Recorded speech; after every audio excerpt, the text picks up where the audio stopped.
Sabe.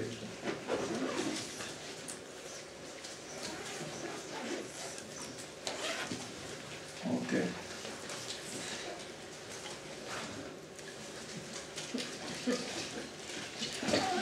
Esto se puede traducir de muchas maneras, pero casi siempre no, a veces se traduce como ordena, ¿no? Ordena.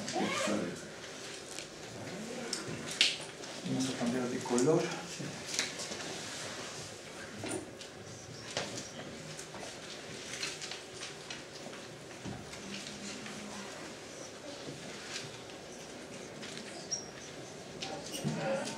Esto viene del verbo tzivá, ¿no es cierto?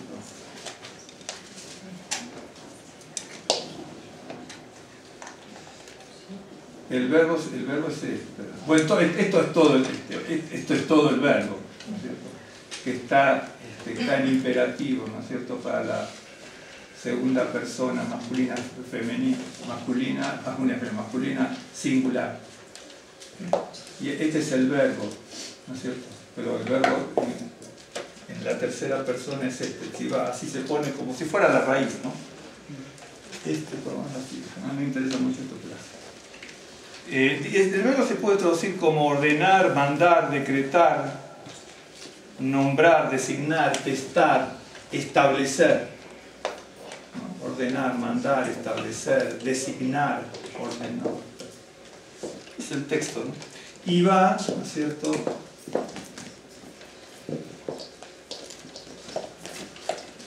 Voy a hacer porque no voy a escribir casi nada, así que hacemos 27, 20 perdón, al 30, 20, no 30. Esta sería toda la lectura del Shabbat, pero se estudia en la semana. No creo que alguien lo alcance a leerla, sí, pero estudiar no. Bueno, en realidad tampoco se estudia en toda una semana, esto se estudia en una semana de años, ¿no? Claro, porque son millones de temas dentro del encierro general de los textos, ¿no? Y vamos a leer algo entonces, y luego vamos a compartir, sacando algunas conclusiones de la parashá para a ver cómo nos dice la Escritura a cada uno conforme a nuestra necesidad.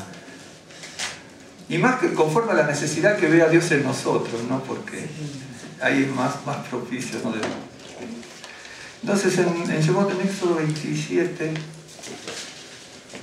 20, ¿no? Comienza. Hoy vamos a hablar un poco de lo que hace la unción, lo que es tan conocido como la unción.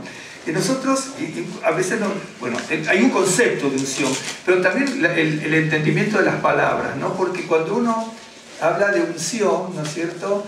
Uno se imagina, normalmente muchas personas se imaginan eso, y muchas personas están, digamos así, decididas a que la gente piense eso. Y a veces cuando hay ciertas personas que por algún motivo, no por ningún motivo malo, pero por algún motivo, intereses personales, de teología, hacen querer ver a las personas, están muy digamos, decididas a que las personas vean lo que la unción significa, nos hace perder de vista un poco lo que dice la Escritura de lo que es la unción, ¿no es cierto? Cuando uno habla de unción, en el judaísmo pasa, en el judaísmo mesiánico pasa mucho, en el cristianismo pasa muchísimo más probablemente, ¿no es cierto? En el cristianismo, en el catolicismo no me doy mucha cuenta porque no conozco mucho en ese propósito, ¿no? Pero me imagino que debe andar igual.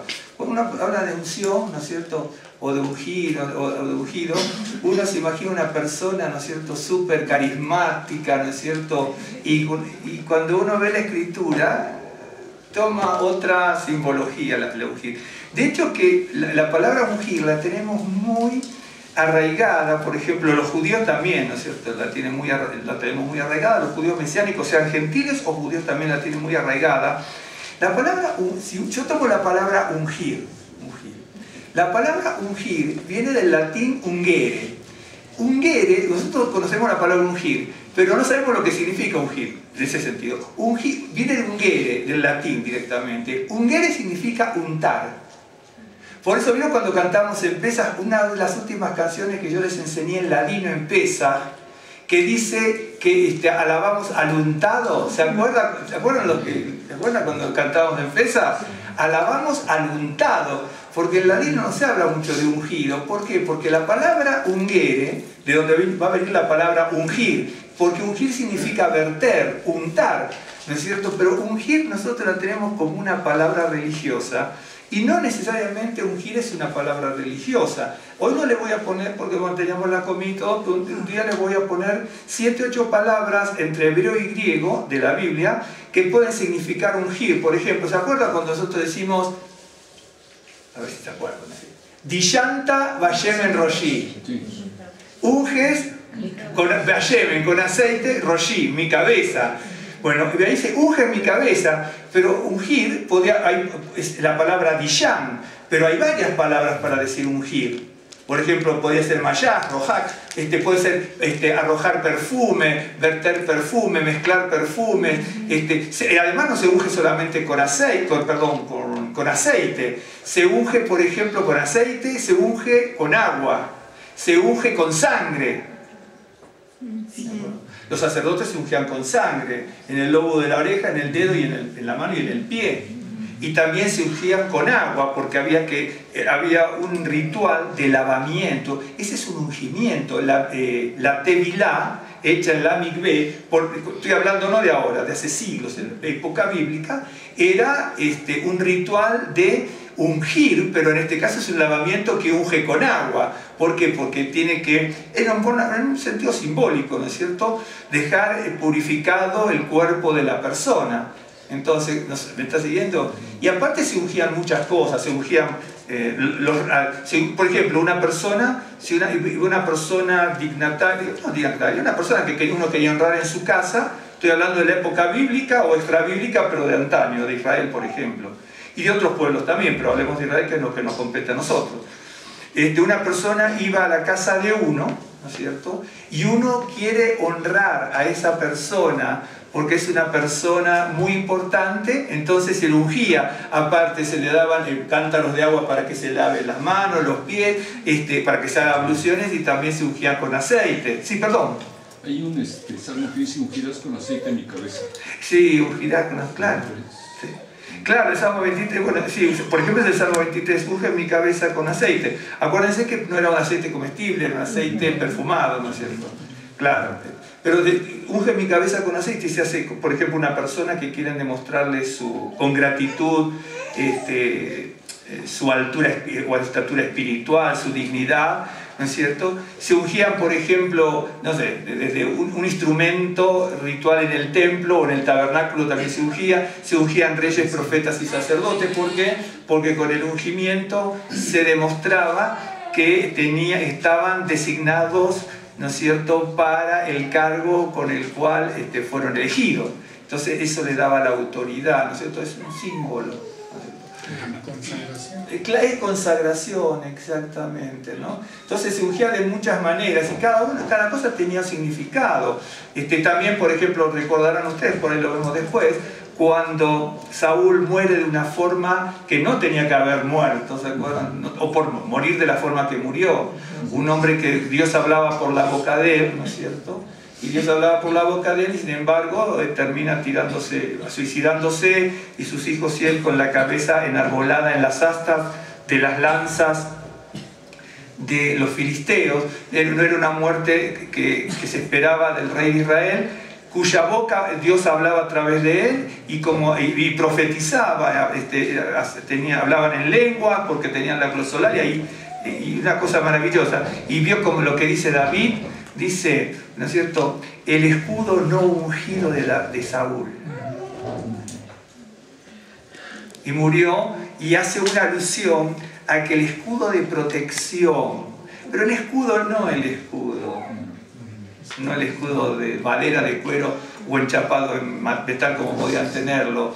El escudo de protección, el halo de protección que tenía que tener. Es simbólico como esto. Esto significa de alguna manera la protección del Señor. ¿de acuerdo? Por eso cuando David se lo corta a Saúl, le agarra casi un ataque de locura, porque significaba, en un israelita significaba un símbolo de que alguien, por ejemplo, aquí en México, digamos, le está tirando grillas, más o menos, ¿no? Claro, que alguien le está cortando la protección divina. Entonces, el escudo no ungido de David, ¿no es cierto? De Saúl, perdón, el escudo no ungido de Saúl, allí, ahora vamos a leer algo, ¿no es cierto? Está hablando de que había algo que había pasado con Saúl, un desencadenamiento que fue desarrollándose a lo largo de su vida, que fue perdiendo contacto con la vida espiritual y con Dios, fue enajenándose, porque sí se enajenó, tenía pensamientos diabólicos y un montón de cosas, se fue enajenando, fue perdiendo la conexión con lo espiritual, la conexión con la divinidad, la conexión con Dios, y entonces el escudo ya no estaba ungido, ya no había un escudo ungido de protección, ¿no? Es bien delicado, pues en el Nuevo Pacto aparece, ¿no es cierto? Revistámonos de toda la armadura del Ruach HaKodesh, revistámonos de toda la armadura del Espíritu Santo, del yelmo hasta el calzado. Pero no es que uno tiene que poner algo para que lo vean los demás, es una cosa espiritual. Cada cosa significa, cada instrumento, la coraza, el cinto, el escudo, para espantar, como dicen los dardos de fuego del maligno.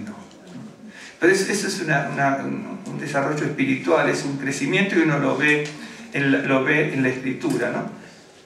Por eso, cuando hablamos de ungimiento, uno tiene que tener mucho cuidado. A David, cuando lo ungen, ¿no es cierto?, lo ungen en la familia. Nosotros vimos cuando alguien lo... en sinagogas podría ocurrir también algo que lo tenemos más domesticado, eso. En el judeo-mesianismo no está muy domesticado esto de saber lo que es domesticado, en el sentido de que la gente no se desborde por la unción. La unción quiere demostrar algo en la persona, ¿no? O la persona tiene que demostrar algo a través de la unción, pero normalmente eso se nota, la gente lo quiere hacer notar a través de la arrogancia, perdón, de la soberbia, de la vanidad, del engreimiento. Y sin embargo la Escritura dice otras cosas. A David, cuando lo ungen, él siguió mucho tiempo con sus tareas cotidianas, y la unción hacía que él pudiera ser obediente a su padre. ¿No entiendo? Por ejemplo, si hay una persona, supongo que hay una persona en el cristianismo, en el judaísmo, en el judeo mesiánico, que tiene ciertos dones que el Señor le ha dado, ¿no es cierto? Lo tiene que demostrar primero en su casa, pero normalmente la persona en su casa no lo demuestra, ¿no? Como decía mi abuela, candelica de la calle, oscurina de la casa, ¿no? Sí. Y entonces, eso me lo decía el ladino también, entonces mucha gente no lo demuestra porque tiene una conducta y piensa que la unción es querer demostrar algo, ¿no es cierto? Por ejemplo, David estaba ungido por Saúl, ¿sí?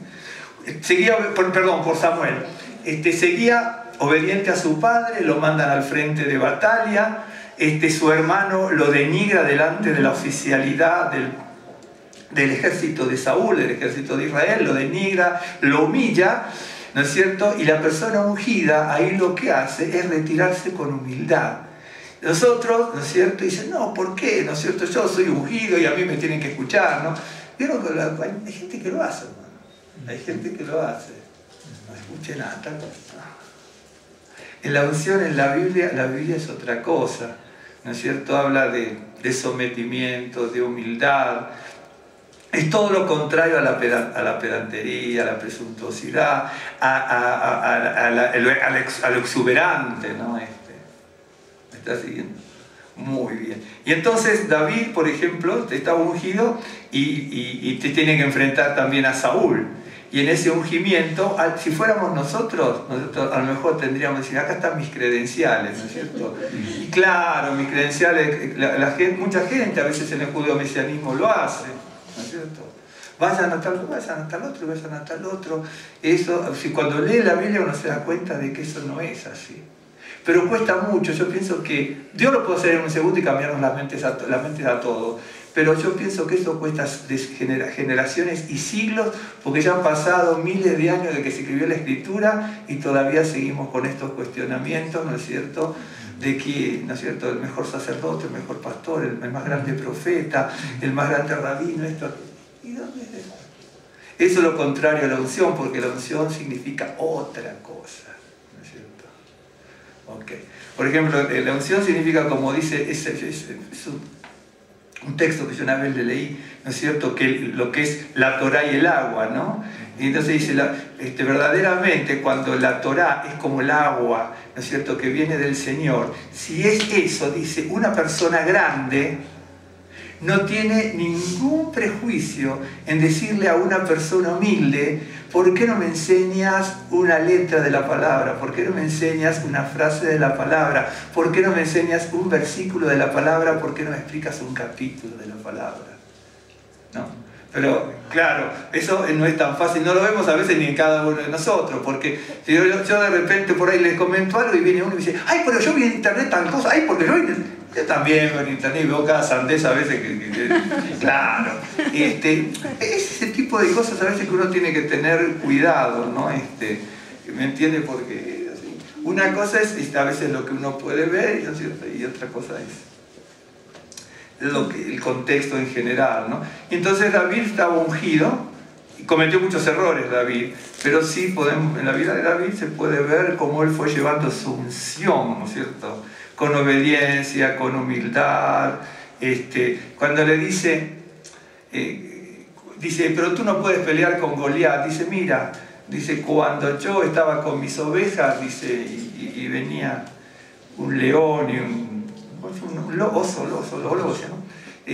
Yo me enfrentaba, ¿no? Pero no le está hablando de la unción que le dio Saúl, él le dice lo que él estaba haciendo, ¿no? O dice, mira que yo soy ungido por Samuel, yo soy ungido por Samuel. Claro, a lo mejor le iba mal si decía eso, ¿no? Por ahí lo hubieran matado. Entonces, cosa que no hubiera pasado tampoco, porque Dios tiene todo establecido. Entonces la unción en la Biblia, si ustedes un día voy a mostrar dónde aparecen todas las distintas palabras para unción, que son varias, ¿no es cierto? Son como 6 o 7. Hay otras, ¿no? Por ejemplo, en un momento dice, nosotros tenemos la unción pudre al yugo, ¿no es cierto? ¿Se acuerda que Isaías dice, la unción pudre a los yugos, no es yugo de impiedad? Aunque no dice yugo, dice pudre los yugos.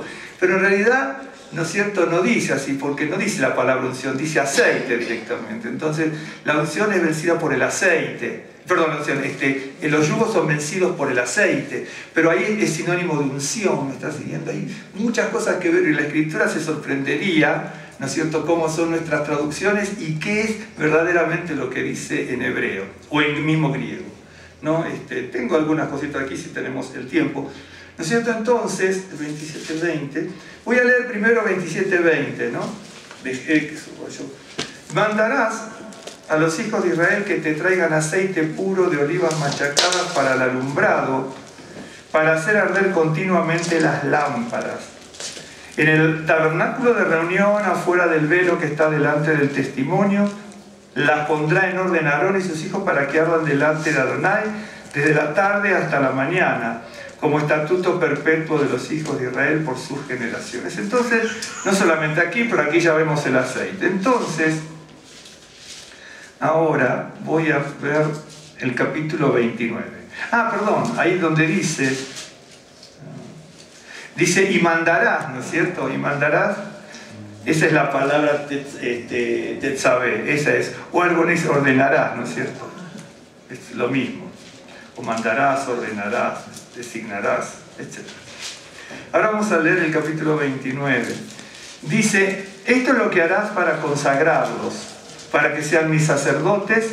Toma un becerro de la vacada y 2 carneros sin defecto, y panes sin levadura y tortas sin levadura amasadas con aceite, y hojaldres sin levadura untadas con aceite. Las harás de flor de harina de trigo, y las pondrás en un canastillo, y en el canastillo las ofrecerás con el becerro y los 2 carneros. Esto de las tortas sin levadura, con aceite, untadas con aceite, eso está también en Levítico, ¿no es cierto? En los primeros 5 capítulos habla de todo esto. Claro, eso nosotros lo vimos los miércoles, hace mucho tiempo. Después les voy a mostrar cuando lleguemos al Levítico, por ahora voy a retomar eso y voy a añadir algunas cosas de por qué eran los sacrificios y qué era lo que se hacía con tantos elementos culinarios para las ofrendas, ¿no? Y las pondrás en un canastillo, y en el canastillo las ofrecerás con el becerro y los 2 carneros. Y llevarás a Aarón y a sus hijos a las puertas del tabernáculo de reunión, y los lavarás con agua. ¿Ves? Acá tiene una de las funciones con agua, ¿no? Y tomarás las vestiduras y vestirás a Aarón la túnica, el manto del efod y el pectoral, y le ceñirás con el cinto del efod. Y pondrás la mitra sobre su cabeza, y sobre la mitra pondrás la diadema santa.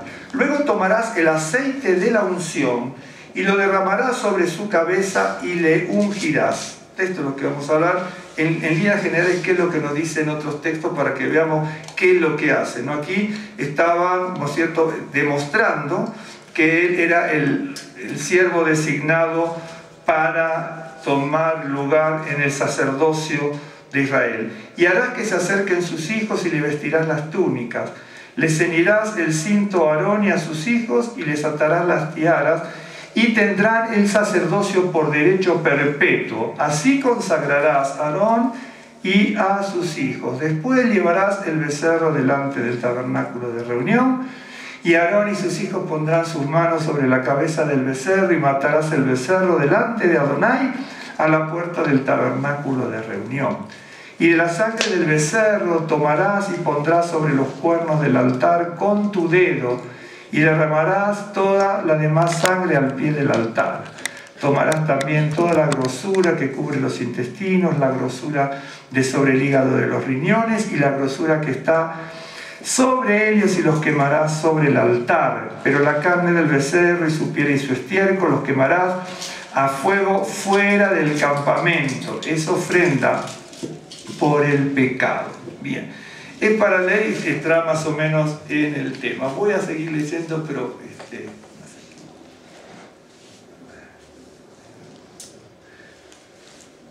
en el verso 33: y comerán aquellas cosas con las cuales se hizo expiación para llenar sus manos para consagrarlos, mas el extraño no las comerá, porque son santas. Y si sobrare hasta la mañana algo de la carne de las consagraciones y del pan, quemarás al fuego lo que hubiere sobrado, no se comerá porque es cosa santa. Y pues harás a Aarón y a sus hijos conforme a todo lo que yo te he mandado. Por 7 días los consagrarás. Cada día ofrecerás el becerro del sacrificio por el pecado, para las expiaciones, y purificarás el altar cuando hagas expiación por él, y lo ungirás para santificarlo. Se está refiriendo al altar. Por 7 días harás expiación por el altar y lo santificarás, y será un altar santísimo. Cualquier cosa que tocar el altar será santificada. Entonces aquí en esta es una porción muy larga, leemos una parte porque si no nos podríamos analizar todo esto, pero lo vamos a dejar para allá cuando llegue el libro de Levítico. Probablemente hablemos de eso, ¿no? De cada detalle, ¿no es cierto? Lo que era lo que es el holocausto, lo que es ofrenda ígnea, lo que es la harina, lo que es la miel, lo que es esto, lo que es en cada uno de los sacrificios, lo que es la levadura en cada uno de los sacrificios. Pero aquí yo quería tomar lo que es la unción, porque para que los sacerdotes pudieran ejercer el ministerio que les era asignado de parte de Dios a través del siervo Moisés, era a través de un lavamiento. Después iba a venir la sangre en el lóbulo de la oreja, en el dedo pulgar y en el dedo del pie, de la mano y del pie, ¿no es cierto? Y también los lavamientos de agua y los ungimientos con aceite. Entonces vamos a ir leyendo algunos pasajes de la Biblia para ver cuál es la importancia de la unción. Recordemos lo que yo dije antes, ¿no es cierto? Un ejemplo claro es el ejemplo de David. Cuando David es ungido, ¿no es cierto? En vez ¿no es cierto? Aparte lo ungen delante de su familia, ¿no es cierto? Sí, lo ungen delante de su familia. A veces uno piensa, por ejemplo, si fuera en el antiguo Israel, pensaría en la congregación. En una iglesia cristiana se piensa en la congregación, en una congregación judío-mesiánica en aquel lado, sinagoga judío-mesiánica también. Pero, lo primero que tienen que ver, cómo es la unción de la persona, es la familia. Y nosotros a veces en la familia no demostramos mucho, ¿no? ¿Vio cuando dice Yeshua? Toma ese ejemplo, tiene que haber tomado ese ejemplo. Dice, lo cual fue un piropo muy grande, ¿no es cierto? Que dijo, vosotros sois la luz del mundo, ¿no? Pero él no dijo, ustedes son la luz de la congregación. Cuidado, ¿eh? Él dijo, ustedes son la luz del mundo, no la luz de la congregación. Entonces, llega un momento que a veces no entendemos mucho lo que dice la Escritura. No quiero detenerme en ese pasaje ahora, pero nosotros a veces no captamos, o queremos estudiar la Torá y no entendemos muchas de las cosas, ¿no es cierto? Que se dicen, miren, les voy a contar anécdotas para que vean cómo es la cosa. Vamos a poner un caso. Es una cosa para que te vean. Sí. No digo, algunos dicen, no, la Escritura es para todos. Sí, dice para los simples. Para todos no, para los simples. Por ejemplo, y la Escritura está escrita en un idioma que nosotros no conocemos, o sí, usted puede hablar hebreo, y puede ser el mejor maestro de hebreo de Latinoamérica, ¿sí? Pero jamás entender la Escritura. Porque la Escritura se entiende por saber hebreo, se entiende por conocer al Señor y lo que dice la Escritura. Entonces está escrito con una simbología, con distintas palabras, simbologías y otras cosas más, y uno lo tiene que entender. Por ejemplo, para que usted vea, mire, nosotros una vez cuando fuimos al médico, ¿no es cierto?, nos dice, ustedes tienen que tomar esta pastilla, ¿no es cierto? Estoy hablando como hablamos aquí en México. Bien. Para que vea que usted la Escritura ni yo la podemos entender tan fácil. Me dice, la tiene que tomar cada tercer día. Entonces yo tengo lunes, martes, miércoles, jueves y viernes. En México la tomo aquí y la tomo aquí. ¿Correcto? Pero en Argentina no es así. Cada tercer día es no y la tomo aquí. Porque es 1, 2, 3. Nosotros contamos distinto en Sudamérica. Entonces, si usted no sabe esto, la Escritura... Es decir, hay un ejemplo, la Escritura no entiende. Por ejemplo, vamos a poner un caso. ¿Me está siguiendo? Hoy es Shabbat. Bien. Esta lo voy a hacer... Entonces acá tengo toda la semana, ¿sí? Y acá tengo el otro Shabbat. Si estamos aquí, entonces decimos, ¿en cuántos días nos encontramos? En 8 días. Claro, pero él dice, no, usted acá no dice así, usted dice, en 8 días nos vemos, ¿no es cierto? Pero en 8 días, en Buenos Aires es domingo. Porque empezamos a contar desde el día siguiente en Sudamérica. ¿Me está siguiendo? Uno dice 1, 2, 3, 4, 5, 6, 7 y llegamos aquí. Pero en Sudamérica empezamos a contar desde el lunes. No contamos el día que estamos viviendo. ¿Me siguen o no? Sí. Pero entonces no están contando. ¿Cómo? Decimos de hoy en 8 nos vemos. Claro, pero acá sería el Shabbat. Sí. Pero si usted dice en 8 nos vemos, yo vengo el domingo. Claro, por eso les digo, ¿me está siguiendo?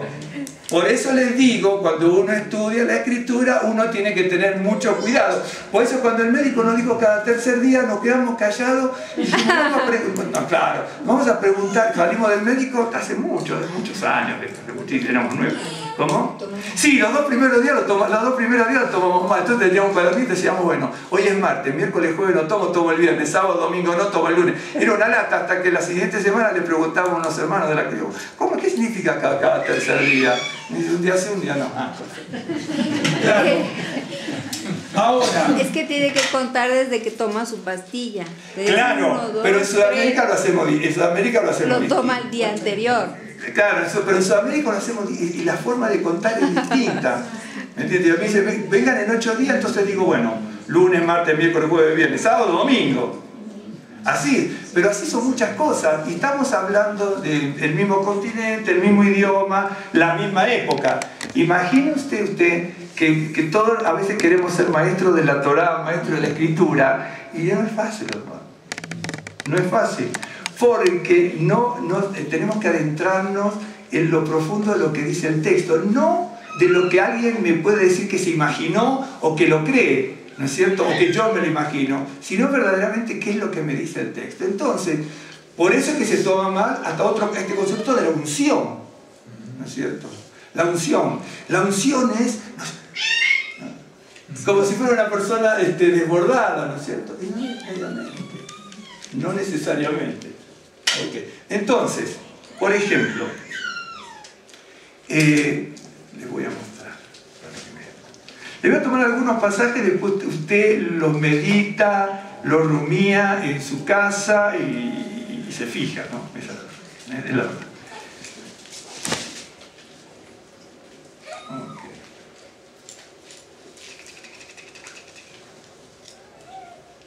El Salmo 18 es una maravilla, ¿no es cierto? El Salmo 18 es un salmo que el rey David escribe cuando está librado de todos sus enemigos y también de la mano de Saúl, porque mismo el salmo lo dice. El primer verso dice: al músico principal, salmo de David, siervo de Adonai, Salmo 18 es. Este también es un salmo igual, está en Segunda de Samuel. En Segunda de Samuel está este mismo salmo, está repetido. Yo no me acuerdo, sé que hay algunas palabras que están distintas, pero es el mismo salmo, ¿no es cierto? Bien. Dice, el cual dirigió a Adonai las palabras de este cántico el día que le libró Adonai de mano de todos sus enemigos y de mano de Saúl. Entonces dijo: te amo, Adonai. Es un salmo hermosísimo. Cuando va terminando el salmo,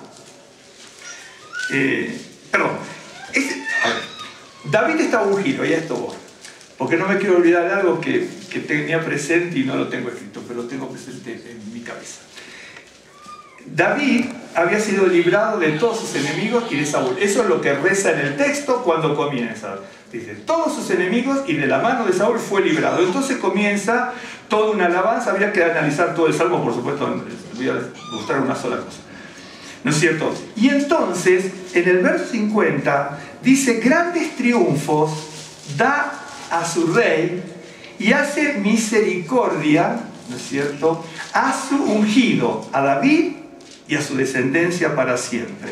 Entonces, cuando yo leo el Salmo, estoy leyendo esto, pero simplemente esto, quiere decir que por medio de la unción que el Señor le da a su siervo, en este caso a David, el Señor a través de la unción, pero él luchando, le trae grandes victorias. Es decir, a ver, uno dice unción, cuando uno habla de unción, sobre todo en el judeo-mesianismo y en el cristianismo, el judaísmo no lo maneja tan así. Cuando uno habla de unción, normalmente es el reconocimiento de la persona. Miren tal hombre, tal mujer, en tal congregación, en tal sinagoga, ¿no es cierto? Y aquí, ya de entrada, la unción significa que el Señor me da victorias. Victoria contra mis enemigos. Pero para saber quiénes son mis enemigos, yo tengo que conocerlos. Nadie puede tener una victoria a través de la unción si no conoce al enemigo.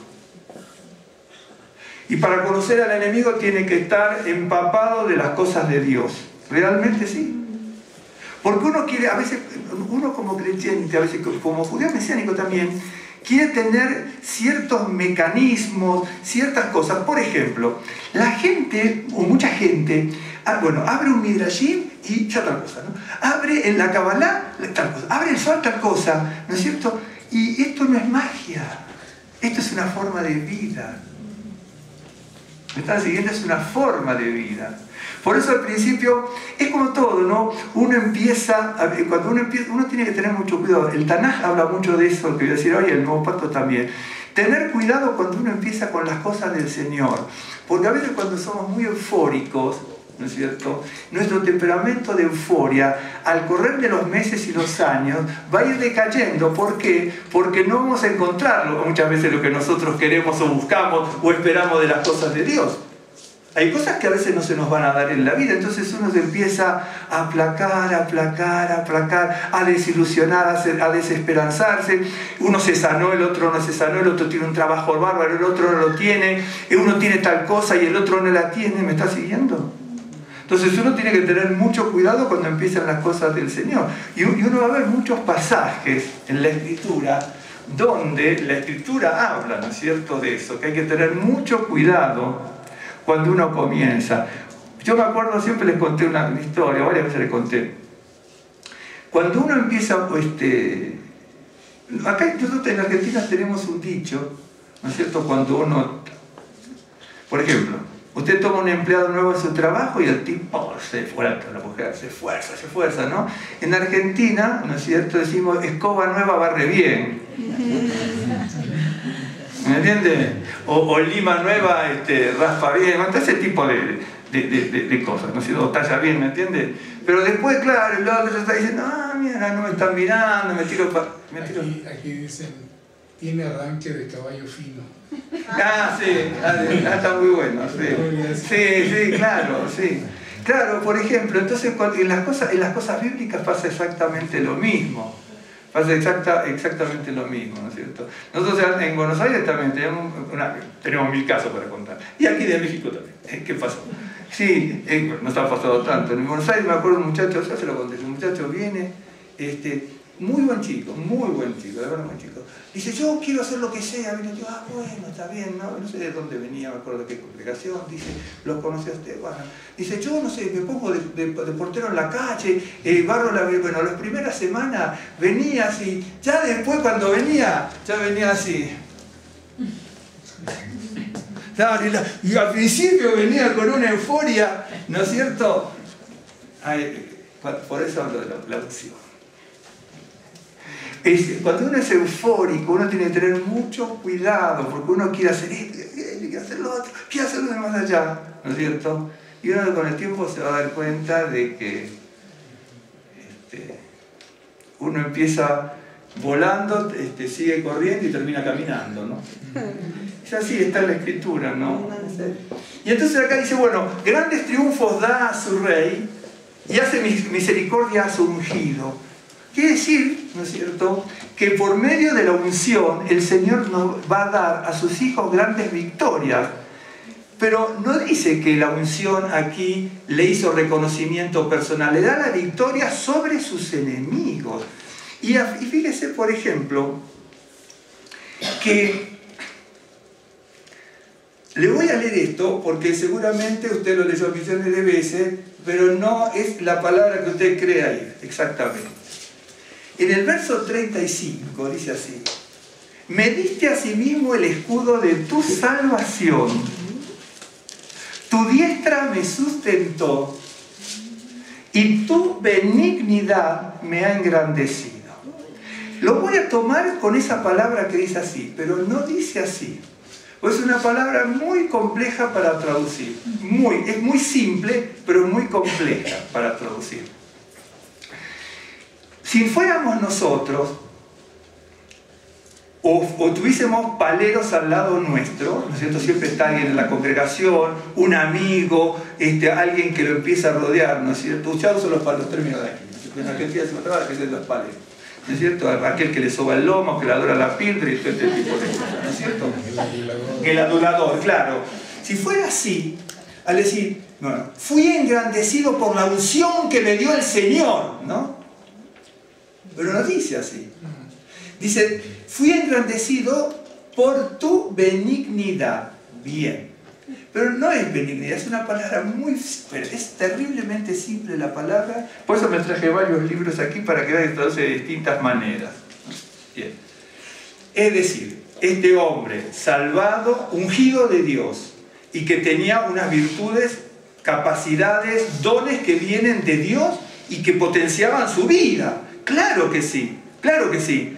Pero él no dijo, ¿no es cierto?, por la unción que recibí de Samuel, por el poder que tengo y por los dones y las virtudes. O tenía paleros que le podían decir, mire, ¿sabe lo que hicieron los paleros de él? Lo hundieron directamente.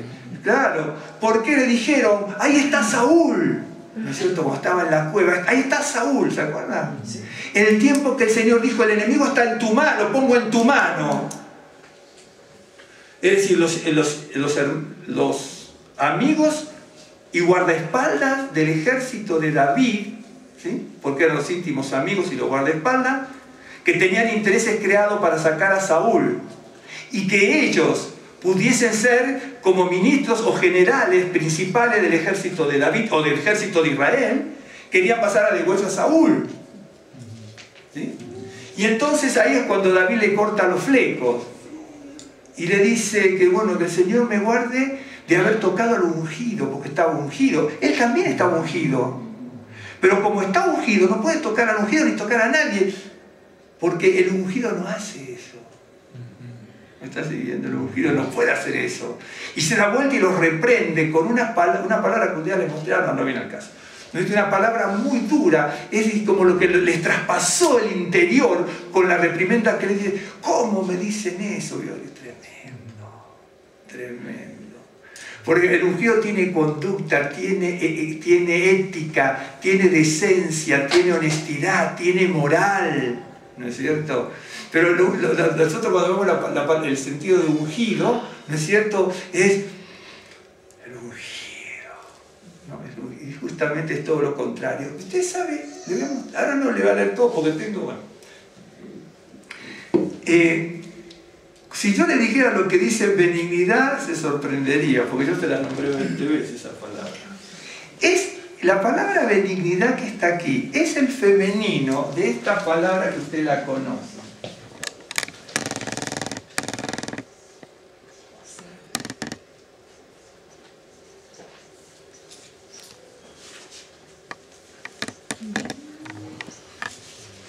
¿Se acuerdan lo que era Anab?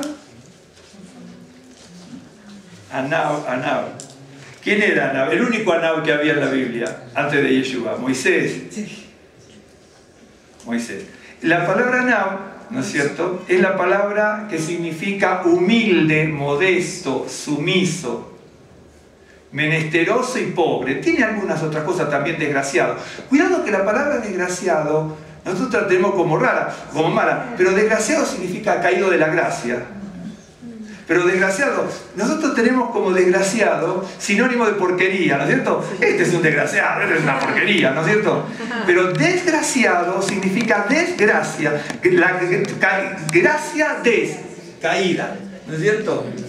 ¿Cómo? Cayó de la gracia, desgraciado. Y la palabra Nab, ¿me estás siguiendo o no? Significa humilde, pobre, sumiso, menesteroso,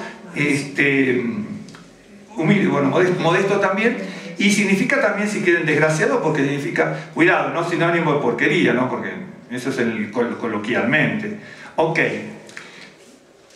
La palabra que usted tiene como engrandecido, obviamente, la palabra rabá, de grande, ¿no es cierto? Rabá es grande, etc. Y la palabra benignidad es esta.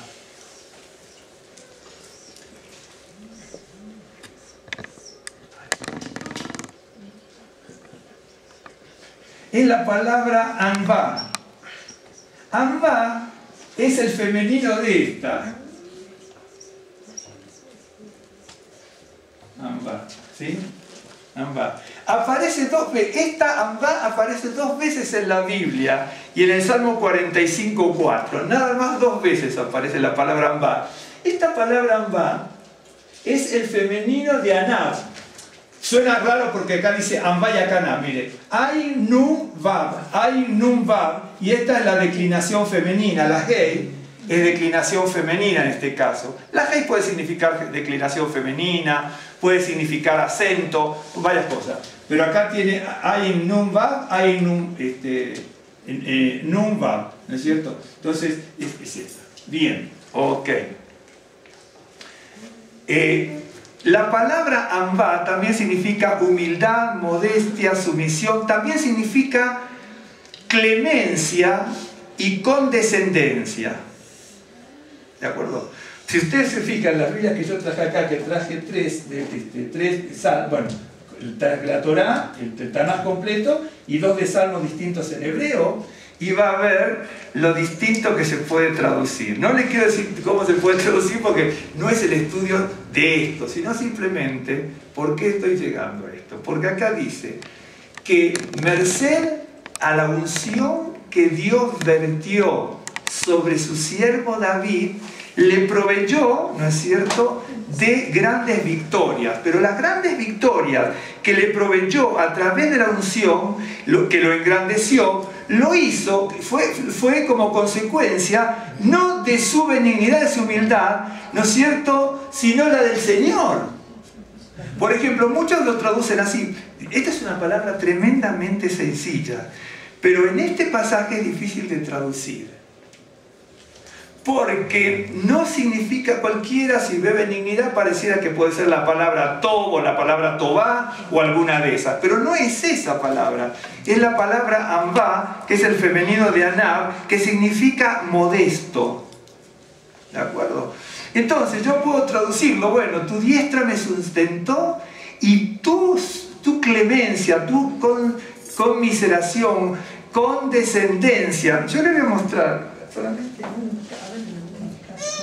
cómo lo traducen para que usted vea. No, resulta que, por eso le digo, si uno quiere estudiar la escritura, esto nos saca de esa órbita, ¿no es cierto?, de la unción, ¿no es cierto?, que nos lleva a la arrogancia, al reconocimiento. Por ejemplo, a veces dicen, no, porque vayan a tal lugar, porque ahí tal persona. Es justamente todo lo contrario. Es justamente todo lo contrario. A Dios, Él está poniendo como sujeto a Dios, porque la expresión es sujeto de Dios, ¿no es cierto? Y la palabra es esa. Entonces, tu humildad me engrandeció, tu modestia me engrandeció, tu clemencia, es todo una sola cosa. Y entonces, ahí se utiliza la palabra modestia, ¿cómo entonces nosotros, que somos los receptores de la unción de parte de Dios, que me da grandes victorias, cómo me enorgullezco de la unción si Él me engrandece por su modestia? Cuando uno lee la Escritura, mi hermano, en definitiva, créeme que es para tirarse al piso y ahí sí decir delante del Señor somos una porquería. No soy. Cada uno verá cómo se lo dice. Es la verdad. Por eso le digo, usted leyó muchas veces los salmos, sin duda que sí. Pero sabe que cada palabra, esta palabra requiere un estudio, esta expresión, ¿no es cierto? Mire, se lo voy a mostrar. Aparece dos veces. Anab aparece una sola vez, Anab, que es para Moisés. Anabá, que es otra, porque una es Ambá y la otra es Anabá, que también es lo mismo, aparece varias veces, pero Ambá aparece dos veces, aparece aquí y el otro dije Salmo 45, ¿no? Okay. Hay que anotar rápido ustedes. Bien. 45:4, mire. En tu gloria sé prosperado, cabalga sobre palabra de verdad, de humildad y de justicia. Bien, acá hay un casamiento de un rey, ¿no es cierto? Un rey el salmo es maravilloso. Y entonces dice, rebosa mi corazón palabra buena, etc. Eres el más hermoso de los hijos, siniestro espada con tu gloria. Bueno, y en tu gloria sé prosperado. Se está hablando del rey, ok. Cabalga sobre palabra de verdad, de humildad y de justicia. Esta palabra de humildad, ¿me está siguiendo? ¿Me sigue? Esta palabra humildad es la benignidad del otro pasaje. Y entonces, en la traducción hay que tener un conocimiento elevado para poder traducirla. Porque en la misma palabra aparece dos veces la palabra ambá. En el otro es humildad. Bien, pero aquí también es humildad. Y entonces, este es el Salmo 18. Lo voy a leer desde aquí.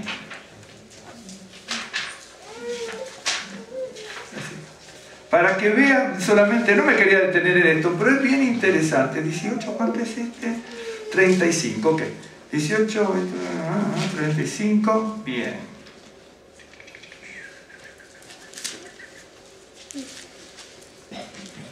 Acá está, miren. Esto está en hebreo, es una Biblia hebrea. Esto, ¿okay? Dice, ¿cómo está acá? Medita el escudo de tu salvación. Tengo que leer desde allí. Medita el escudo de tu salvación, tu derecha o tu poder me sustentó y tu humildad me engrandeció. Entonces, aquí lo traducen como humildad. Tu humildad me engrandeció. ¿No es cierto? Bien. Entonces aclaran, eres condescendiente conmigo a pesar de que no lo merezco. ¿Me estás siguiendo? Tu humildad, es decir, cuando una persona es soberbia, vamos a poner, tomemos la persona del Creador. Si yo puedo tener rasgos de soberbio, el Señor probablemente, ¿no es cierto?, no me va, ¿no es cierto?, a tirar una espada para atravesarme el cráneo directamente, sino que me lo va a demostrar con que Él es humilde. Entonces, cuando Él me demuestra que es humilde, acá se está hablando de la humildad del Todopoderoso, me queda para nosotros. Por eso le digo, hermano y hermana, que nosotros podemos ser muy lectores de la Biblia, muy estudiosos de la Biblia, pero créanme que para un conocimiento profundo de lo que es la relación creador y criatura, ¿no es cierto?, o lo finito y lo infinito, tenemos que todavía caminar mucho en la vida. Tenemos que caminar mucho en la vida. Esta es una Biblia hebrea para que vea cómo se... Sí, hermana, digamos. Dice que Dios resiste a los soberbios. Exactamente, exactamente. Exactamente, Dios resiste a los soberbios, ¿no? Y acá dice, tu humildad, por eso aquí no tuvieron otra, aquí quisieron ser muy claros. La palabra que dice la Escritura es humildad. Y cada uno la tiene que acomodar. ¿Cómo dice? Bueno, ¿por qué humildad? Y ahí es donde nos damos cuenta, Dios, el Todopoderoso, se muestra como humilde, ¿no es cierto? Y dice con su humildad, ¿no es cierto?, con su condescendencia, con su clemencia, ¿no es cierto? Claro, me dio me engrandeció. Pero cuidado, que cuando yo eso lo tengo diccionario y todo, cuando yo digo clemencia, conmiseración, condescendencia, la palabra parafraseada literalmente no significa eso. Literalmente significa humilde, modesto y sumiso. Entonces, uno lee el Salmo y dice, ¿cómo llegaste, David? Por ejemplo, yo le podía decir, si estuviera con él y fuera su lugar teniente, ¿cómo llegaste, David, a tener grandes victorias? Y porque Dios me ungió. Pero cuando David escribe, dice, no, me fui engrandecido por su ambá, por su modestia. A mí es algo que directamente me maravilla. Directamente me maravilla. Ahora, en el caso ahora dejo esto, voy a tomar el Salmo 92. Acuérdense que el sacerdote Aarón, ¿no es cierto?, el Cohen Gadol, porque era un Cohen Gadol, el sumo sacerdote, ¿no es cierto?,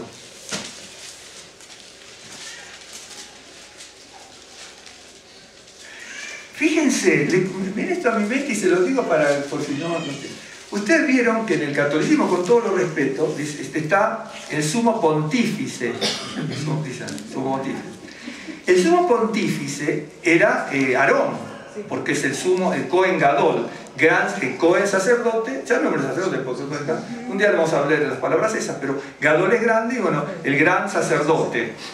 ¿Se acuerda que él tenía que tener aquí la diadema, ¿no es cierto?, le Kadosh Adonai, porque era el vínculo entre el Creador y el pueblo, y entre el Creador y el mismo. Entonces cuando la gente venía, como era el nexo entre el pueblo y Dios, tenía que tener la diadema, ¿no es cierto?, que era el tzitz, ¿no es cierto?, con las palabras le Kadosh Adonai para la santidad del Señor, ¿no es cierto?, porque era el puente. Por eso ustedes saben por qué en el catolicismo se llama pontífice, porque pontífice viene de puente, pero el pontífice en la antigüedad no era el el catolicismo, el sumo pontífice sería lo que es el Papa, ¿no es cierto?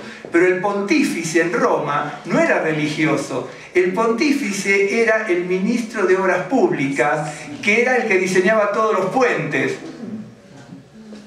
¿Me estás siguiendo? Y entonces de la expresión pontífice, que es el ingeniero, ministro de Obras Públicas de la antigua Roma, que era el pontífice, él vio que Roma se caracterizó por hacer puentes por todos lados. Ahora uno va, yo lo veo por televisión, nada más, nunca fui a Europa, pero que en España, en Francia, en Britania, en Alemania, en todos, están unos puentes y acueductos y todo eso, ¿no es cierto? Como acá mismo tenemos en México, hecho por los nativos, ¿no es cierto? Los originarios de aquí del país, ¿no es cierto? Un ejemplo.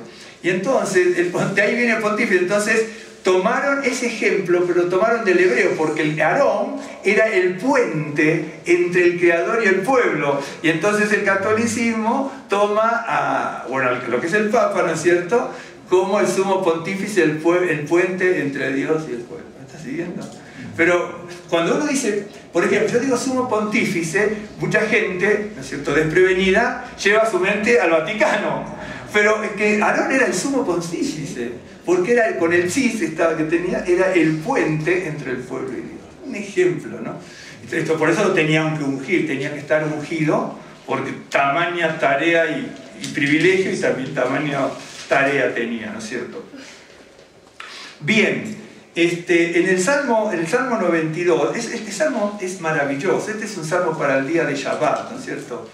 Pero dice, es maravilloso, dice: bueno es alabarte a Adonai y cantar salmos a tu nombre, Altísimo.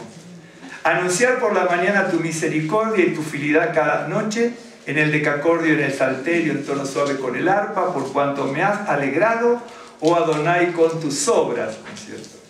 En las obras de tus manos me gozo. Cuán grandes son tus obras, Adonai, muy profundos son tus pensamientos. Esto es lo que cantamos antes, ¿no es cierto? El hombre necio, bueno, ese pedacito. El hombre necio no sabe y el insensato no entiende esto. Cuando brotan los impíos como la hierba y florecen todos los que hacen iniquidad, es para ser destruidos eternamente. Mas tú, Adonai, para siempre eres altísimo. ¿Por qué aquí tus enemigos, Adonai? ¿Por qué aquí perecerán tus enemigos? Sean esparcidos todos los que hacen maldad. Pero tú, ¿no es cierto?, dice, aumentarás mis fuerzas como las del búfalo. Seré ungido con aceite fresco. Hasta allí. Bueno, y mirarán mis ojos sobre mis enemigos, oirán mis oídos de los que se levantaron contra mí, de los malignos. Luego cantamos esto: el justo florecerá como la palmera, crecerá como cedro en el Líbano, fue lo que cantamos antes. Pero acá ve lo que dice, que el Señor, ¿no es cierto?, va a aumentar, ¿no es cierto?, las fuerzas como la del búfalo, y será ungido con aceite fresco. Quiere decir que por medio de la unción el Señor nos da fuerza para seguir adelante, pero no dice por medio de la unción me da soberbia y orgullo. Por medio de la unción dice me da fuerzas como la del búfalo. En definitiva tampoco dice fuerza. Acá dice esto. Dice esto.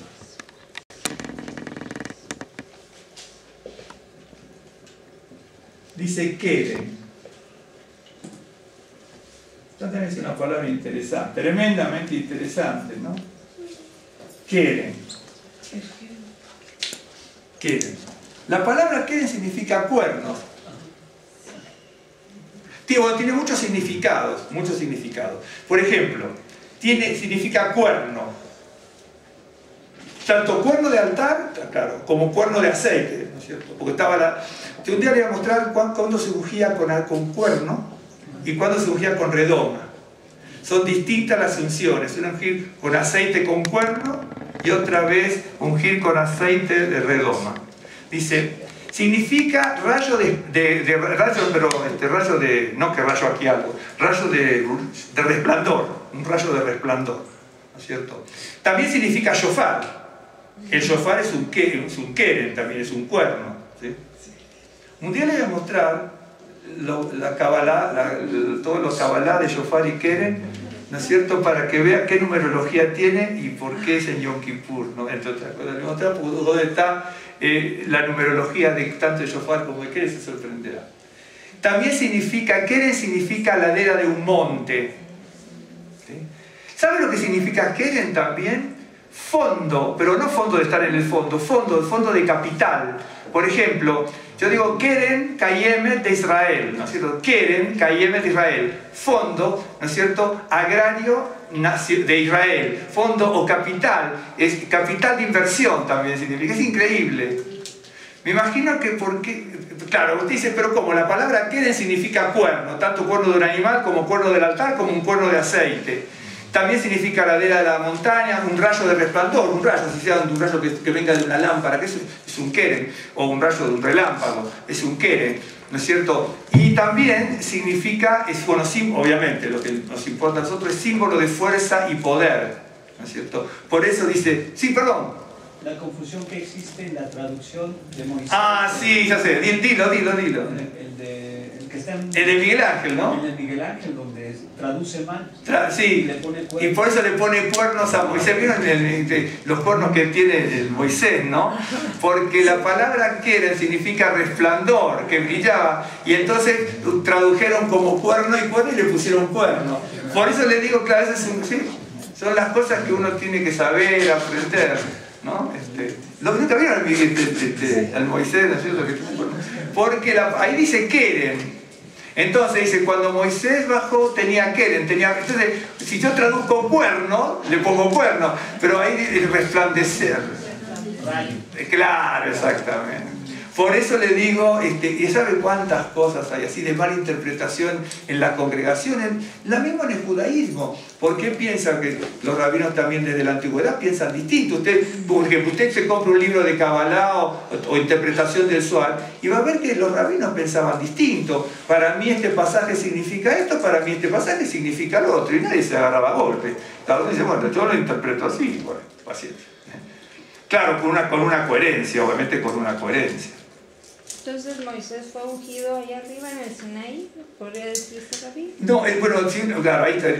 Moisés fue ungido desde su nacimiento, ¿no? O sea, hay cosas que están predestinadas. Okay. En realidad todos estamos predestinados, pero cada uno tiene un rol en la vida. Y cada uno tiene que aceptar el rol que tiene, ¿no?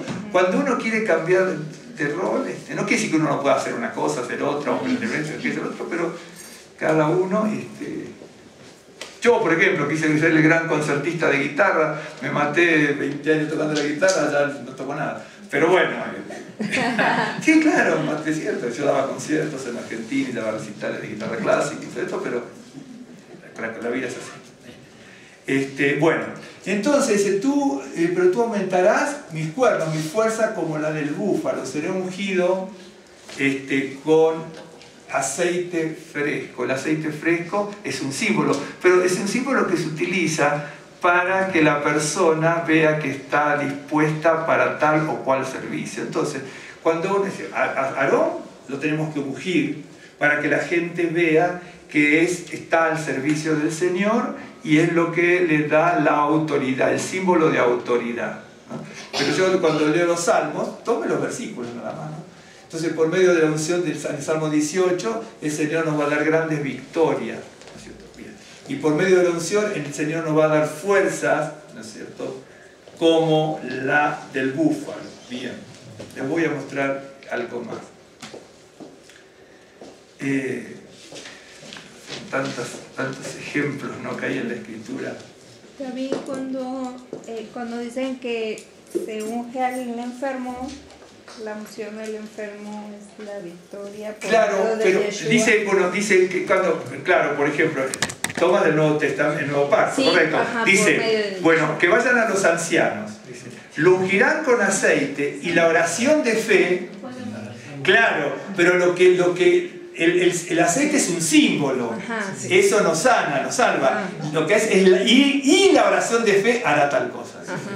Con eso hay que tener mucho cuidado porque la gente ya va o las congregaciones o se traen incluso las botellitas del aceite de Israel y van a las congregaciones, las venden y con esto te sanan. No, es que eso es el símbolo, ese es el símbolo, es la oración. Para los ancianos, acuérdense, anciano, yo no lo vi aquí, solo vi los miércoles.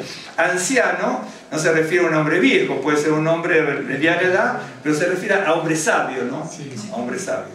Es el saquén, un saquén. Ahí no me acuerdo en griego cómo dice, pero en hebreo es un saquén. Un saquén puede ser una persona de 50 años y es una... El aceite como tal no tiene poder ni virtud. No, las cosas materiales no. Sí, por Las eso cosas que- materiales, claro, y el aceite y la oración de fe hará tal cosa. Pero en este Yo, caso es el Yoshua. yo entiendo que la gente a veces estamos, porque a todos nos... Miren, si es por cosas, por material, yo soy el primero que lo hacía. Yo desde que tengo uso de razón hasta más o menos los 12 años, tuve colgado aquí, pues yo soy turco sefardita. Entonces yo tenía colgado aquí, ¿no es cierto?, una bolsita con clavo de olor, ruda, una piedrita, menta, toda una hierba aromática. Claro, lo tenía colgado, ¿no es cierto? Y también nosotros teníamos la cintita roja y un montón de cosas, hasta que de repente, y otras cosas, ¿no es cierto? ¿No es cierto? Varias cosas, porque está, en el judaísmo está, ¿se acuerda cuando le dice? Por ahí aquí lo tengo, ¿no es cierto? Ustedes rompen el pacto de Dios porque están con las costumbres orientales. ¿Sabe quién fue, el que se escapó para Oriente? Era Caín. Entonces, Caín es el que se escapa a Oriente. Yo sé que mucha gente en el judaísmo, en el cristianismo también, tienen la suya, en el judaísmo y el cristianismo ni hablar, están atados con cosas, ¿no es cierto? Con objetos, ¿no es cierto? Con objetos, con cosas. Pero lo espiritual no se puede, ¿no es cierto?, materializar de esa manera. No se puede. No se puede. La persona lo puede ser de muy buena fe y yo lo entiendo, yo no lo hago. ¿Cierto? Yo, ¿no es cierto?, por lo menos con mi esposa y yo, sabíamos, ¿no es cierto? Rosa también, nosotros tenemos un testimonio muy particular, ¿no es cierto? Rosa, antes de ser creyente, también andaba buscando aquí, allá y en todas partes, ¿no es cierto? Y en objetos, y en esto, y en aquello, y en lo otro. Y quien le habla, pero yo estaba en el judaísmo y también. Nosotros todos los judíos sefarditas teníamos detrás de la puerta la ristra de ajo, con la cinta roja y la herradura de 7 agujeritos. Y alguna gente hasta risueña pone una escoba para que nunca venga la suegra, ¿no? No, en serio, sí. Sí, en serio. ¿Qué quiere que te digas así? La cosa no es ningún chiste, es así. Siempre no sé si para barrer. Pero es cierto, digo, pongámosle escoba para que no venga la suegra. Porque se fuera volando. Claro. Por eso les digo, hay cosas que son materiales, pero cuando uno ve la Biblia y el Señor le abre los ojos y ve lo que es la unción, todo lo otro material no sirve. Entonces, yo entiendo que algunas personas dicen, bueno, pero entonces ¿por qué acá el hojaldre, el aceite, esto, aquello, lo otro? Estamos hablando hace 3200 años. Y eran símbolos para el templo. Eran símbolos para el templo. Y cada cosa tenía un significado. Cada cosa tenía un significado. ¿No es cierto? Muy, muy, muy especial y muy particular. Muy particular. Déjeme ver algo. Busquen Primera de Crónicas, ¿no es cierto? Capítulo 14.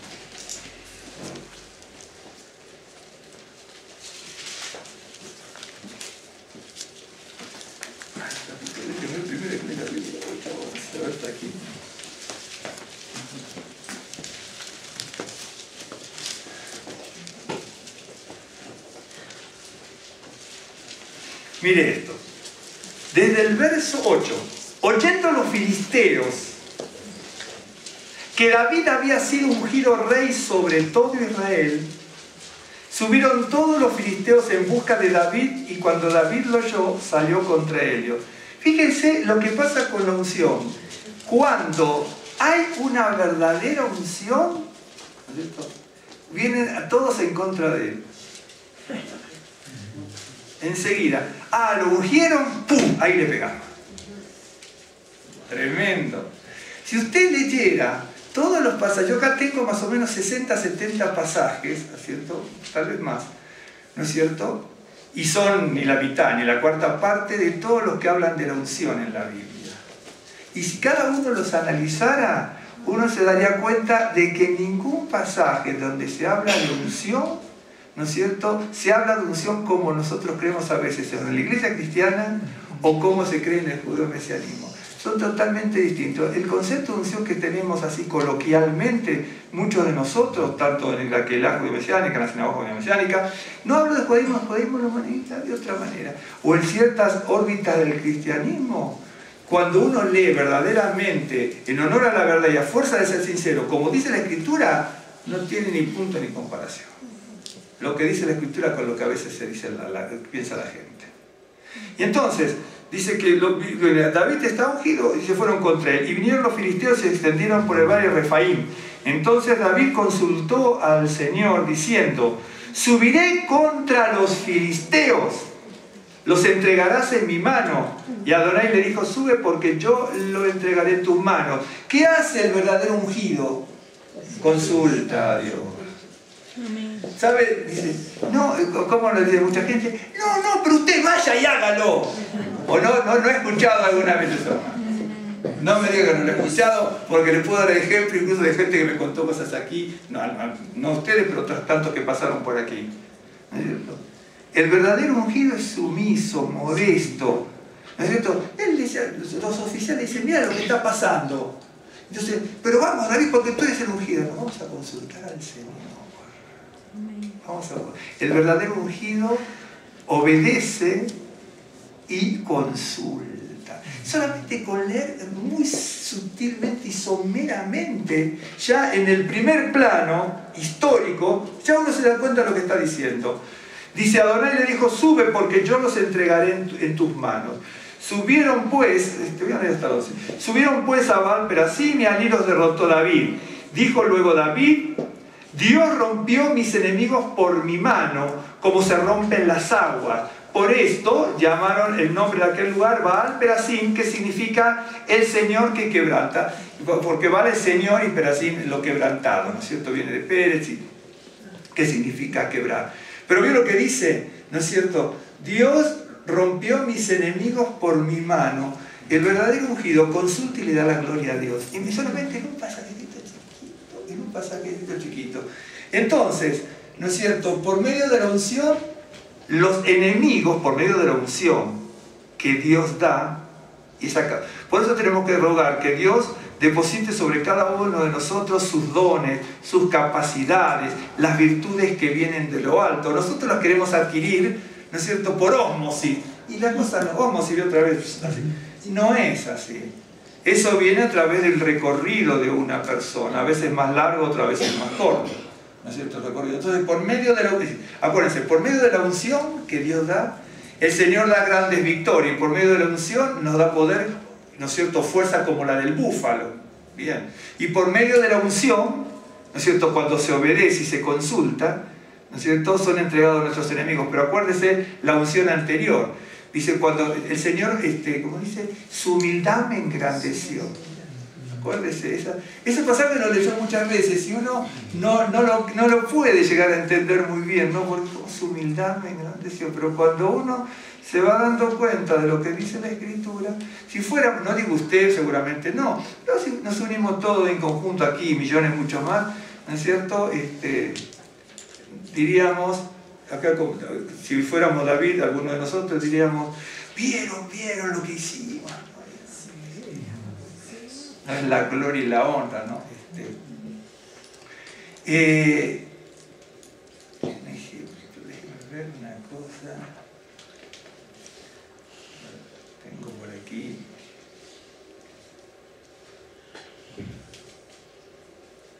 Aquí lo tengo, es el que les había dicho antes.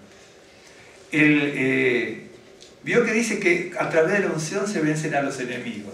Usted sabe que hay muchos pasajes en la Escritura donde a través de la unción, ¿no es cierto?, el Señor capacita para que se venzan a los enemigos. Por ejemplo, vamos a poner un caso, que Gizi, o que Gazai, el siervo de Eliseo, no era un enemigo, ¿no es cierto? Acuérdese que Eliseo era el que estaba ungido. Y ese sabía que Eliseo estaba ungido. lo que Giesi no supo es que si a través de la unción de Eliseo se podía sanar la lepra, ¿no es cierto? A través de la unción de Eliseo y el rompimiento del pacto de Giesi, Eliseo le podía transmitir la lepra a Giesi. Para que vea lo que es la escritura. En ese momento, Giesi era un enemigo de Eliseo. Y cada uno tiene que conocer, ¿no es cierto?, quiénes lo rodean. Por eso le dice, ¿se acuerda usted del pasaje? Es un pasaje muy duro, hermano, muy duro. Porque, y si usted analiza el pasaje, es terriblemente duro. Y Eliseo le dice, ¿acaso, Giesi, no sabías que cuando tú estabas transmitiendo una cosa equivocada y desvirtuando mi nombre, mi corazón estaba ahí cuando tú estabas siendo malintencionado? Ahora, por querer los bienes, ¿no es cierto?, del enemigo, porque en definitiva es el pueblo enemigo, por querer los bienes del enemigo, la lepra del enemigo se te va a pasar a ti. Sí. Perdón, también lo mismo sucede con Samuel y David, ese mismo caso, porque los dos ya eran ungidos, ¿no? Pero llegó un momento en el que como Saúl, perdón, por Saúl. Perdón, sí, por Saúl, sí. Por Saúl, perdón. Sí. Ya llegó un momento en el que Saúl como perseguía a Exacto. Y se llegó a convertir en su... Sí, alguna vez lo hemos platicado. Saúl fue elegido por el pueblo, bajo el consentimiento de Dios. David es elegido por Dios por tener el corazón conforme a Dios. Saúl sí fue con el consentimiento de Dios. Claro que fue con ese consentimiento de Dios, pero fue debido a que el pueblo no quiso tener la teocracia, no quiso tener el gobierno de Dios, sino dice, queremos tener un rey como todos los pueblos. Algo pasó en Saúl, evidente algo que fue declinando, a tal punto, ¿no es cierto?, que comenzó a tener un espíritu malo. Comenzó a volverse loco, quiso matar hasta a su hijo, quiso matar a David, quería matar a cualquiera y mandó matar a 70 sacerdotes. Exactamente. Sí, fíjese, sí, el tema de Saúl es bien difícil, incluso para el pueblo de Israel, entender ciertas cosas, ¿no? Como el ungido de Dios. Acuérdense, dice así, un día se lo voy a poner en hebreo, porque aparece no solamente allí, también aparece en Aitofel. Y viene algo a mi memoria.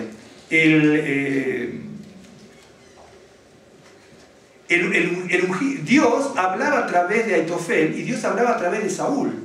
Pero por eso, cuando hablaba Saúl, era como si hablara Dios, hablaba a través de su boca. ¿Y cómo terminó? Por eso hay un pasaje que a veces no lo entendemos, que está en Mateo, ¿no es cierto? Está en Mateo. Cuando dice el trigo y la cizaña. ¿Sabe por lo que dice ese pasaje? Cuidado. La cizaña, dice, sí, bueno, ahí es bien interesante porque dice que veían la cizaña. En realidad cizaña siempre hay en el campo. Y entonces se nota que había tanta cizaña que le llama la atención a los discípulos, porque si no la historia no se entendería nunca. ¿Me entiende? Por ejemplo, vamos a poner un caso. Yo soy amante de las suculentas, de las crasas y de los cactus, ¿no es cierto? En Argentina en su momento tuve una colección muy grande de crasas, las suculentas, que llamamos crasas, suculentas, y de cactus. Aquí ya tengo varias y gracias a los hermanos que me fueron regalando, fui aumentando, cada uno me regaló algunas, ya fui aumentando la colección, tengo varias y muy bonitas, ahora van creciendo. Algunas ya tienen hasta florcitas. En serio, estos días salieron florcitas. Y entonces yo veo, ¿no es cierto?, que los cactus, ¿no es cierto?, o las crasas tienen un crecimiento X, pero es increíble que los chullos, nosotros decimos, es una palabra aborigen quechua en nuestro país, las hierbas que crecen, ¿no es cierto?, crecen mucho más rápido que los cactus y las crasas, y de repente en un par de días tengo unos cabos así de tréboles, ¿no es cierto?, pero en 48 horas, ¿cómo puede ser? A veces digo, ¿se la saqué? ¿No se la saqué? Bueno, esto, aquello, lo otro. Bueno, ese pasaje que muchos no lo entendemos, o que creo todos creen que lo entienden, el pasaje del trigo y la cizaña, hay que estudiarlo mucho, porque Yeshua está hablando como un rabino con conceptos hebreos, ¿no es cierto? Bien, con conceptos hebreos. Lo que dice allí, ¿no es cierto? Lo que dice allí, dice, nosotros queremos sacar la cizaña, ¿no es cierto?, del trigo. Entonces, es llamativo que un agricultor quiera sacarla en ese sentido, porque cualquiera sabe que va creciendo. En cualquier planta, tú que tienes, ¿cierto?, que tu papá tiene terreno, ¿cierto?, que tienen que a veces nos atrae también la hermana, las frijoles y todo eso, no crecen plantas parásitas a los costados. No soy el costado en el campo que tiene el padre. Con el frijol, ¿no es cierto?, crecen un montón de plantas parásitas. ¿Okay? Y hay que saber en qué momento sacarla. ¿Por qué? Porque aunque parezca mentira, el trigo y la cizaña se confunden mucho al principio. ¿Correcto? Lo que el pasaje está diciendo ahí es terrible. Dice varias cosas, pero una cosa que dice ese pasaje es que al principio es imposible conocer quién es trigo y cizaña. ¿En serio? Eso es lo que está diciendo Yeshua. Porque todos nos vamos, dice, no corten. Entonces, bueno, no corten. Lo que le está diciendo es, al principio no significa un día, 2 días, significa toda una existencia, ¿no? Es muy difícil. Alguna vez sí, bueno, pues está el Espíritu de Dios para saber, dice, porque por los frutos lo conoceréis. Pero una cosa es por los frutos lo conoceréis, y otra cosa es lo que está diciendo él. Porque fíjese la cantidad de personas que ha habido en el mundo, que al principio parecían que eran creyentes y durante décadas, por ejemplo, pero bíblicamente, Saúl es uno, Salomón es otro. Los discípulos, algunos que tenía el rabino Pablo, dice, estaba Demas y estos se fueron por el mundo. Y eran discípulos de él, y seguramente imponían las manos, y oraban, y predicaban, y llevaban las buenas nuevas. Y dice, pero se fueron con el mundo. Ah, ahí toma otro matiz la cosa. Y habla de falsos hermanos. Claro, habla de lo falso. Dice, pues, cuidado, le está diciendo, cuidado con lo que enseñan otra cosa. Dice, pero ¿cómo? Dice, sí, porque hasta el diablo se disfraza como ángel de luz, cuanto más sus discípulos. Entonces usted puede escuchar predicaciones de donde fuese, en el judaísmo, en el cristianismo, en el judeo-mesianismo, en donde sea, y viene una enseñanza que viene por un falso maestro, que no está transmitiendo la verdad de lo que dice la palabra, aunque resulte dura. ¿A quién no le gusta? Nosotros hablábamos de la unción, y entonces, bueno, la unción es saltar, reírse, bailar, gritar, y esto, aquello. No necesariamente. Mejor estar alegre que triste, más bien. Y mejor poder saltar que estar... Bueno, ya con los años uno no puede. Claro, nosotros con Rosa nos vemos. Nosotros éramos muy deportistas. Yo iba a hacer profesional en el fútbol. Rosa era portero de handball. Era el portero de handball, buenísima Rosa. ¿No es cierto? Y ahora a veces nos duele queremos cambiar un foco y nos tenemos que parar una silla, tenerme la silla que no se me caiga. Y antes brincábamos en la mesa así alta de un saltito. Pero la unción no pasa por eso. La unción pasa por otra cosa, ¿no? Después, acuérdenme eso de Mateo, que un día lo vamos... está aquí, miren. Cómo, ya terminamos, ¿no? Cómo tenemos que conocer a los enemigos, pero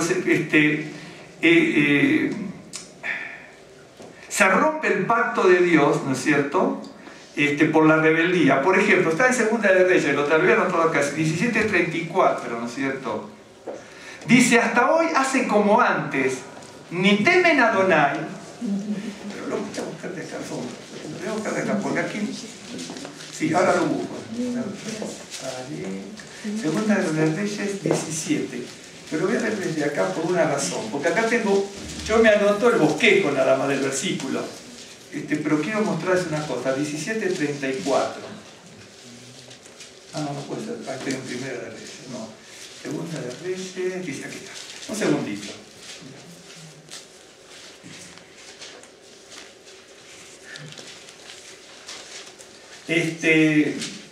Verso 32. Temían a Adonai e hicieron del bajo pueblo sacerdotes de los lugares altos que sacrificaban para ellos en los templos de los lugares altos. Temían a Adonai y honraban a sus dioses según la costumbre de las naciones donde habían sido trasladados. Hasta hoy hacen como antes, ni temen a Adonai, ni guardan sus estatutos ni sus ordenanzas, ni hace según la ley y los mandamientos que prescribió Adonai a los hijos de Jacob, el cual puso el nombre de Israel, con los cuales Adonai, perdón, estamos en el verso 34, sí, 34, no, dice, déjame ver, ok, voy a leer hasta el 35. Con los cuales Adonai había hecho pacto y les mandó diciendo: no temeréis a otros dioses, ni les adoraréis, ni les serviréis, ni les daréis sacrificio. Mas a Adonai, que os sacó de tierra de Egipto con grande poder y brazo extendido, a este temeréis, a este adoraréis, a este haréis sacrificio.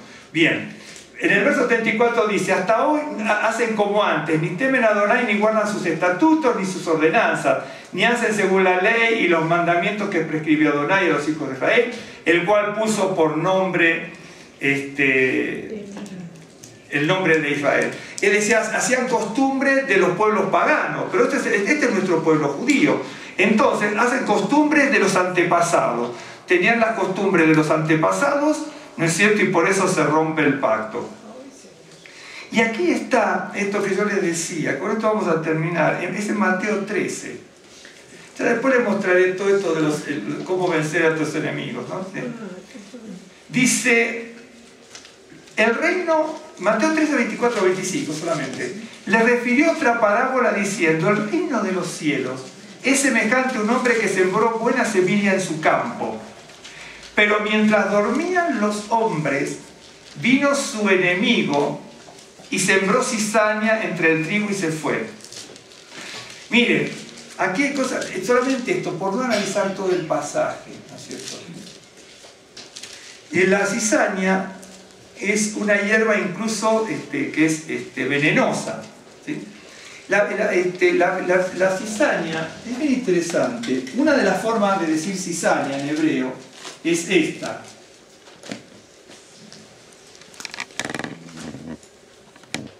Zon.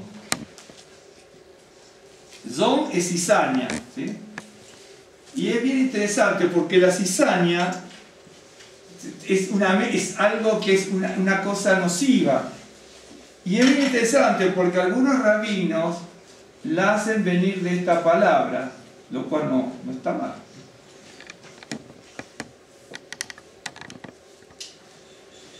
Zoná.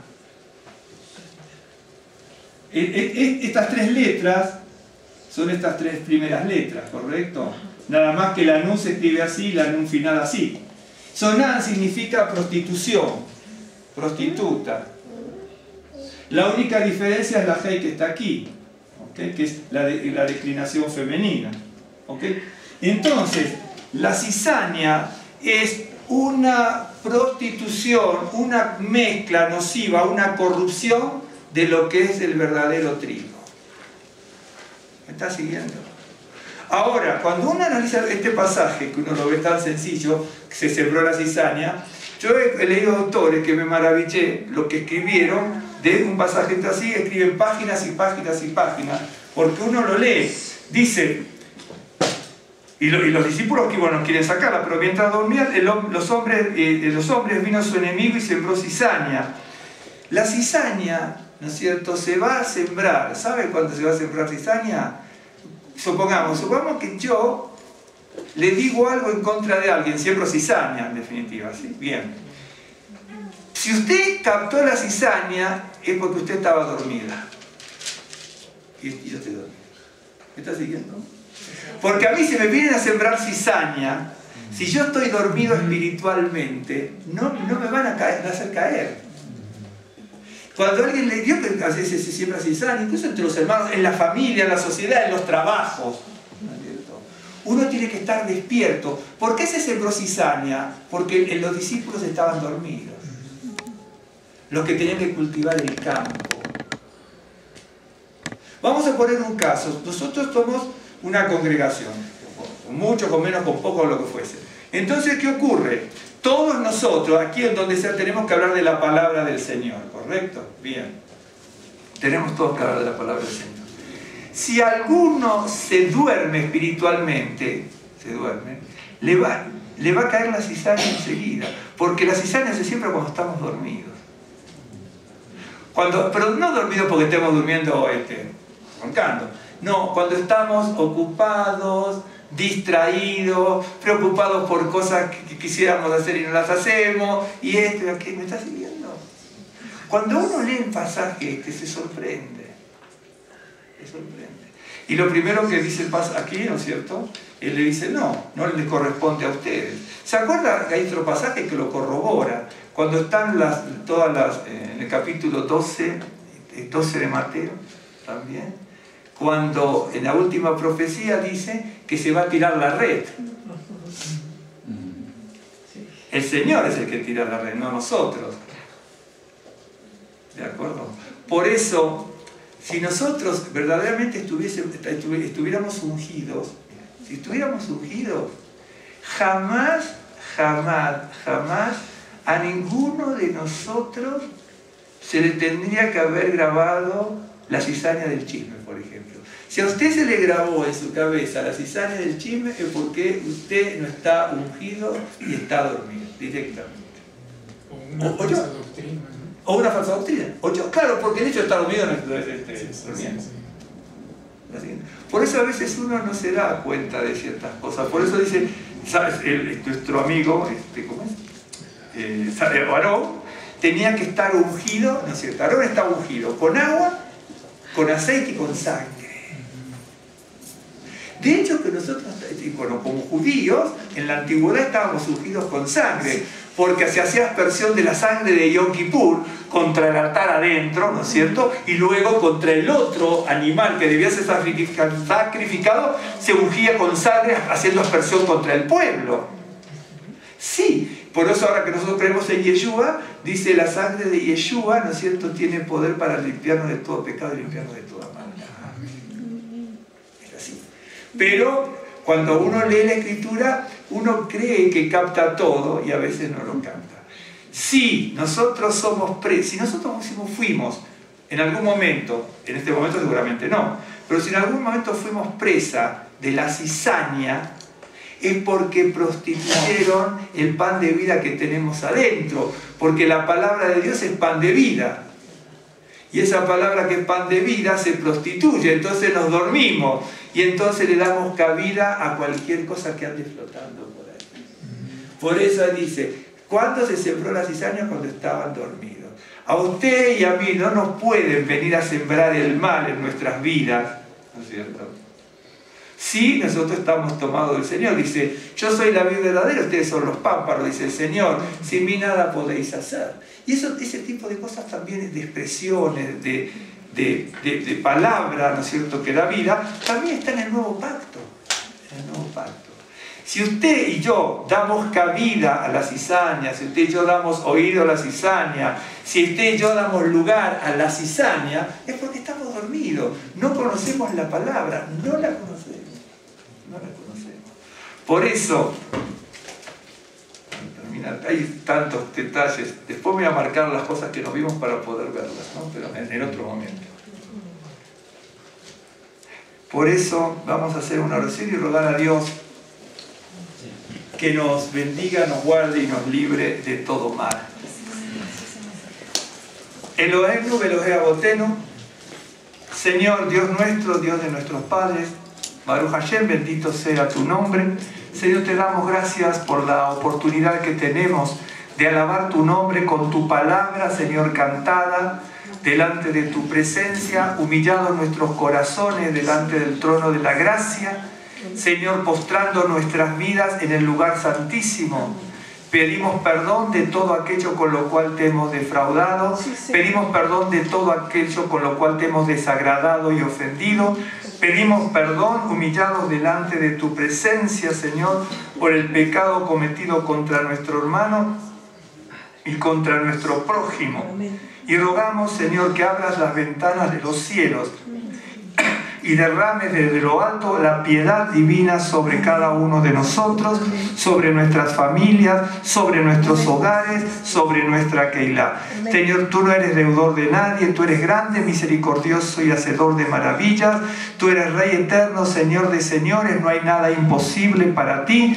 Por eso es que pedimos perdón de todo aquello con lo cual te hemos desagradado y defraudado, y reconociéndote como creador del cielo y de la tierra, reconociéndote como creador de todas las cosas, reconociéndote como creador de nuestras vidas, el que nos ha formado, nos ha sustentado, nos ha sostenido hasta este día, es que clamamos a ti, Señor, para que tengas grande misericordia. Señor, suplicamos en el trono de la gracia, Señor, que nos mires con ojos de bonanza, con ojos de bendición, Señor, porque tú tienes pensamientos de bien y no de mal para cada uno de tus hijos. Queremos en esta hora que nos guardes como a la niña de tus ojos, que podamos estar asentados en la roca eterna y que tú seas nuestra luz siempre, nuestra salvación. Nos guardes en tu tabernáculo en el día del mal y que nos adereces mesa en el camino, en medio de los angustiadores, en medio de las aflicciones, en medio de nuestros enemigos. Señor, prepara mesa, aderézanos mesa a través del conocimiento y la sabiduría que viene de lo alto, a través de la unción de tu Ruach HaKodesh. Renueva nuestras fuerzas, transforma nuestras vidas, transforma, Señor, nuestra mente, transforma nuestro corazón, que podamos sentir que somos hechura nueva delante del Rey de Reyes y Señor de señores. Señor, así como decía tu ungido, el siervo, Señor, tú proveíste, Señor, grandes bendiciones y victorias a cada uno de los ungidos. Bendito y alabado sea tu nombre. Y queremos que también tú nos proveas a cada uno de nosotros de esas grandes batallas, Señor, que debemos tener, y de las grandes victorias que tú nos vas a dar en contra de los enemigos. Señor, esos enemigos que son la ambición, el egoísmo, la maldad, Señor, bendito y alabado sea tu nombre, la envidia, Señor, y tantas cosas que tenemos que quitar de nuestras vidas. Señor, quita de nosotros todo lo malo, añádenos todo lo bueno, pon colirio en nuestros ojos, ilumina nuestra mente, ilumina nuestro corazón y sean renovadas nuestras fuerzas físicas, espirituales y mentales. Señor, envía fuerza de lo alto para cada uno de tus hijos. Señor, los que estamos aquí, las familias que no han podido venir, conforme a sus necesidades y a tus grandes piedades, Señor, bendice a todos y a cada uno. Señor, te damos gracias en este día de Shabbat. Queremos que en este día de Shabbat, Señor, recibamos la gran bendición, que cada día de la semana, Señor, podamos sentir tu shalom y tu reposo, que cada día de la semana podamos ver que tú guardas nuestras salidas y nuestras entradas, que cada día de la semana podamos decir: en paz me acostaré, asimismo dormiré, porque tú estás conmigo. Señor, en el nombre de Yeshua HaMashiach, guarda nuestro acostar, guarda nuestro levantar.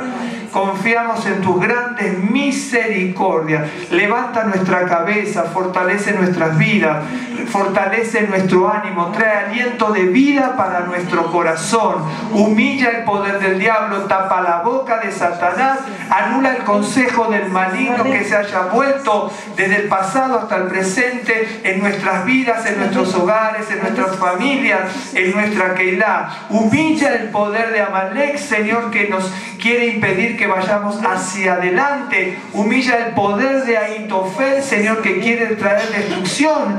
Señor, al avance que tiene cada uno de tus hijos, así como quiso destruir al rey David. Bendito y alabado sea tu nombre, Señor. Confiamos en tus grandes misericordias. Sea a ti la gloria y la alabanza. Venga, Señor, de lo alto la sabiduría, el conocimiento divino. Venga de lo alto siempre tu shalom y tu reposo. Y seamos prosperados en todas las cosas, así como prospera nuestra alma en tu presencia. Te damos gracias en el nombre de Yeshua HaMashiach, el Mesías prometido a Israel, Redentor de la humanidad. Amén. Señor les bendiga y el Señor les guarde.